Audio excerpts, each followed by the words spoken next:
introduction, and thanks for the Formari team for sponsoring this communication program, which is very interesting, and for our host. I'm very happy with what I heard earlier on. I'm going to switch to my home language now. Because I said I wrote my speech in French, so I'll go through it and leave people for the translation. Donc, Synergie est un petit groupe de sociétés qui s'est installé au départ à Madagascar en 2010 et qui ensuite a développé des établissements secondaires l'océan Indien. Et on s'est très vite aperçu que de rester sur nos îles était un petit peu réducteur et qu'on n'y trouverait pas notre compte en termes de développement et de spécialisation dans les travaux. Donc, j'ai décidé de vous présenter notre installation au Mozambique sous la forme d'une note d'étonnement. Je n'ai pas de PowerPoint, de slide à vous proposer, mais juste une note d'étonnement, comme le ferait une personne qui découvre un pays et qui découvre une activité. Je pense que les autres intervenants ont pu brosser un tableau technique et juridique assez précis de ce qu'on peut faire et d'étendue des possibilités. Je vais simplement vous livrer l'expérience de notre installation au Mozambique. En 2013, nous nous sommes rapprochés de Business France, qui est une structure française d'assistance au développement des sociétés françaises à l'international. Et Business France nous a guidés dans des B2B et des B2C sur tout le territoire mozambicain. Et après plusieurs missions, on a finalement décidé de s'installer à Maputo et d'ouvrir un peu plus tard une filiale à Pemba. Dans le cadre de l'ouverture de notre activité, on a trouvé un nombre important d'acteurs facilitateurs sur place. C'est-à-dire que tous les niveaux de communication ou de l'échelle d'enregistrement, on a pu trouver des interlocuteurs. En fait, de nombreux business centers, petits ou grands, proposent, et des sociétés spécialisées aussi, proposent des accompagnements des dirigeants et de l'accompagnement dans les démarches administratives, fiscales, financières, pour faire en sorte de compléter l'enregistrement des sociétés et des activités dans les meilleurs délais. En 2 mois, j'ai pu être enregistré, ma société a été enregistrée complètement, hein, j'ai eu tous les documents. En 3 mois, j'ai obtenu le DIR, qui est le document qui permet d'importer du matériel en exonération de droits et taxes. Ce qu'il faut retenir de ces enregistrements de société, c'est aussi que chaque province a sa propre réglementation et a besoin d'avoir ses propres enregistrements de société. Donc, on ne peut pas travailler avec le même registre du commerce, le même numéro d'immatriculation sur des régions différentes. Il faut s'enregistrer dans chaque province pour chaque activité. Donc, c'est une particularité qu'on ne connaît pas en Europe particulièrement, mais qui en Afrique est assez courante finalement. Ça oblige aussi d'avoir une certaine acuité, d'être assez précis sur la gestion des documents pour ne pas oublier de les renouveler, de renouveler les licences et de s'acquitter des taxes également. J'ai pendant la même période pu effectuer la visite médicale et obtenu un permis de travail. Ce qui était assez rapide aussi, quand tu étais bien encadré.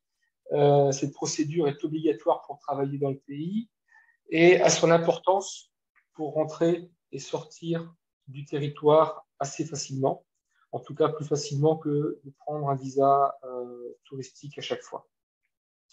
Ce permis de travail donné pour 1 an, la première année, ce qui est assez court lorsque l'on n'habite pas le Mozambique et que l'on vient régulièrement, ne pas se faire prendre, entre guillemets, avec un visa qui expire et un besoin d'entrer dans le pays urgent. Pour obtenir ce permis, j'ai dû passer à plusieurs reprises par le consulat du Mozambique en Afrique du Sud, qui était le plus proche de celui de la Réunion. Et donc, ça m'a obligé à m'organiser un peu pour passer plusieurs fois pour récupérer les documents visés.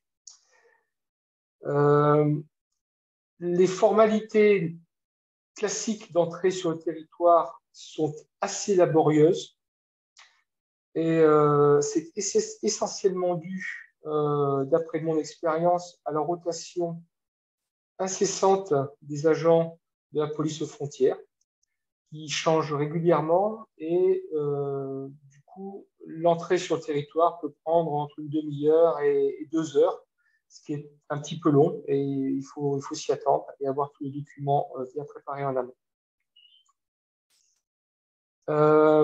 Nous n'avons pas eu de mal à trouver des cabinets comptables.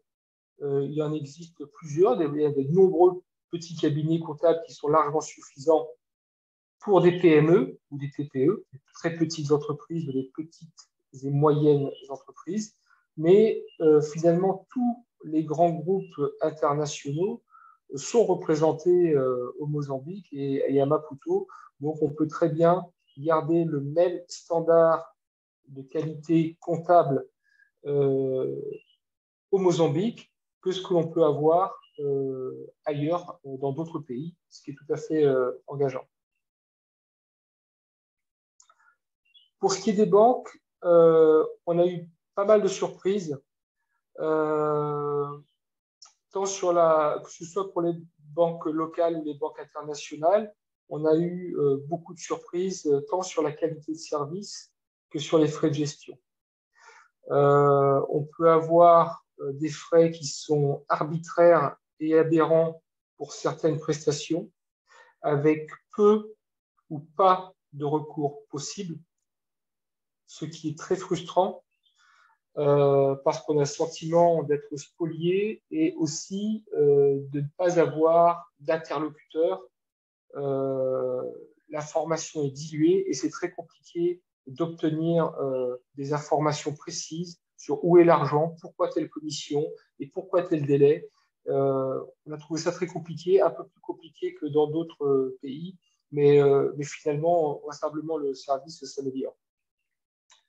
Donc, ce que je peux conseiller aux néo-arrivants ou à ceux qui souhaitent développer des activités au Mozambique, ce serait effectivement de faire écrire toutes les procédures financières, tous les coûts, tous les contrats, que ce soit pour l'utilisation d'un compte courant ou des lettres de crédit ou des cautions bancaires, de faire écrire en amont ce que l'on attend, quel prix, combien de temps ça va prendre et éventuellement des pénalités dans un sens ou dans l'autre, mais de vraiment s'organiser pour cadrer tout ce que l'on demande et surtout anticiper des délais de traitement assez longs et donc ne pas être pris au dépourvu quand on est un peu pressé d'effectuer des opérations.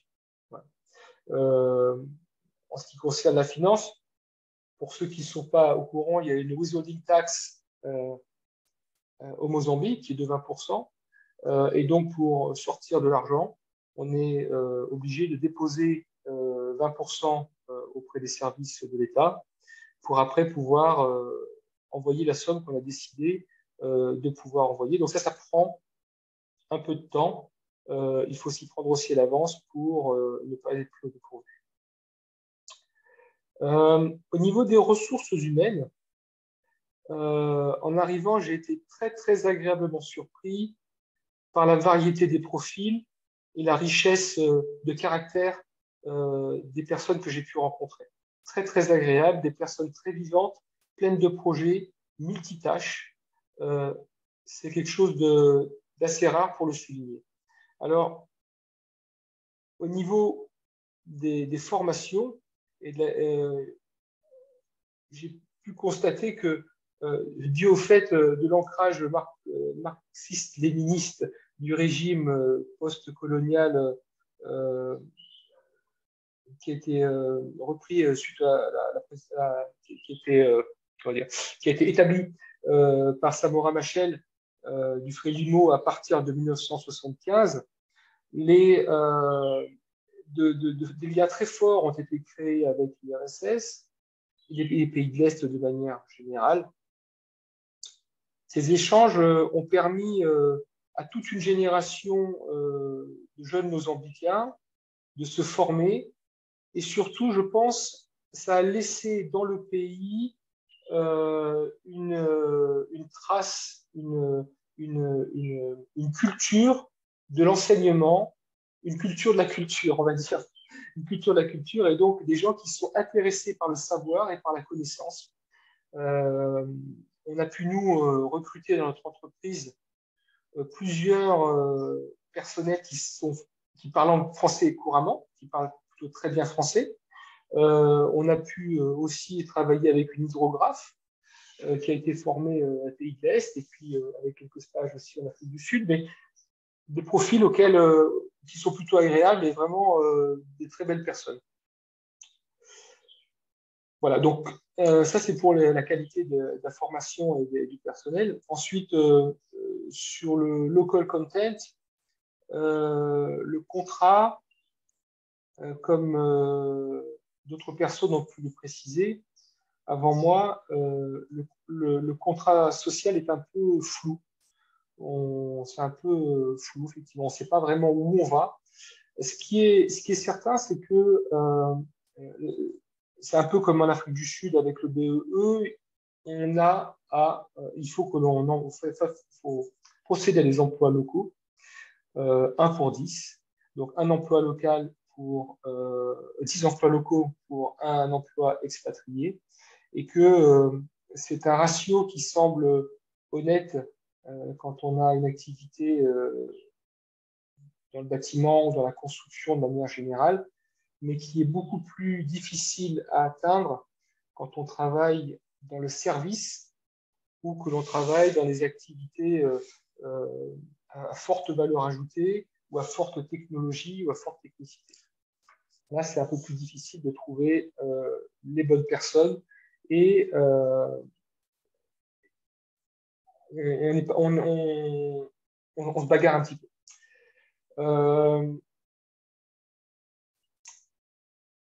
Quoi d'autre? Néanmoins, alors, les projets gaziers et miniers qui sont là depuis quand même de très très nombreuses années, le gaz qui est arrivé aussi, font que c'est une extraordinaire opportunité de former pour nous les gens dont on a besoin pour nos activités.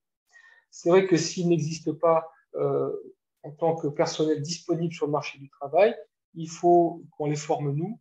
Et c'est aussi une opportunité de faire passer un savoir-faire et une culture d'entreprise et peut-être une occasion unique plutôt que de prendre des gens qui arrivent de multiculturels au niveau entreprise. Là, on a peut-être une opportunité finalement d'avoir des gens que l'on peut former à son image, avec sa culture d'entreprise aussi. Donc, malgré la crise financière de 2017 et les attaques terroristes dans la province de Cabo Delgado, le retrait temporaire des projets gaziers, le Covid, les élections qui reviennent régulièrement et qui ralentissent aussi les processus d'investissement des sociétés et de finalisation de contrats, Synergie n'a pas pu mener sa démarche jusqu'au bout dans le terme de recrutement et de passation de savoir et, et de local content, c'est-à-dire que On a besoin, nous, de scaphandriers formés. Il n'y en a pas au Mozambique. Il n'y a pas d'école de formation de scaphandriers au Mozambique. Donc, on jongle avec des plongeurs locaux qui sont très compétents, mais qui n'ont pas les diplômes internationaux dont on a besoin, et des expatriés qui viennent ponctuellement les encadrer et les aider. Donc, petit à petit, le niveau monte. J'ai très bonne vision de ça. Ça devrait très bien se passer, et en espérant que les chantiers continuent à arriver pour qu'on puisse justement poursuivre cet effort de formation et de transition. De manière générale, le pays est très safe. On peut marcher dans les rues, on sent aucune agressivité, on sent des gens qui ont une certaine joie de vivre, qui ont, comme tout le monde, je pense, un problème de vie au quotidien, mais qui sont toujours serviables et agréables et accessibles surtout. Et ça en fait un pays, moi qui travaille un peu partout dans toute la zone océan Indien, sur toutes les îles, à Madagascar et ailleurs, à Mayotte et Comores, c'est vraiment un endroit très agréable. Et finalement, quand on y est très bien. Je vais faire une remarque aussi sur la structure, sur les structures hôtelières et sur l'alimentation, les repas, les restaurants. Ça se passe très bien. Il y a un niveau de prestation qui est tout à fait agréable et plus qu'au-dessus de la moyenne africaine, on va dire, de manière générale. C'est très agréable de vivre au Mozambique et d'y travailler. La fiscalité au Mozambique est pas plus dure qu'ailleurs. Quand on refait nos calculs en fin d'année, on se retrouve avec des choses qui sont tout à fait tangibles et qui font que installer une filiale ou une agence au Mozambique, c'est viable de même manière que dans d'autres pays. Il y a les plus et les moins, mais finalement, le Mozambique est un bon parti. Pour conclure, je dirais que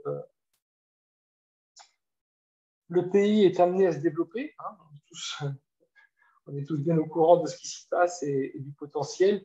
Je pense qu'effectivement, la Réunion, qui est mon île natale, a un grand rôle à jouer en tant que pays européen ayant un haut niveau de savoir-faire et aussi un haut niveau de normes. Les normes des sociétés réunionnaises, qui sont les sociétés européennes, sont très en amont de ce qu'on peut trouver sur place. Et donc, notre niveau d'attente pour les services qu'on leur donne sur place et pour nos interlocuteurs est assez élevé. Et on a cette chance de pouvoir emmener, comme le Grand Port Maritime le fait, un savoir-faire, mais également un standard, un niveau de prestation qui est bien au-dessus de ce qu'on peut trouver dans la région, de manière générale, bien sûr. Et ça, c'est toujours très valorisant pour nous de pouvoir le faire. Voilà.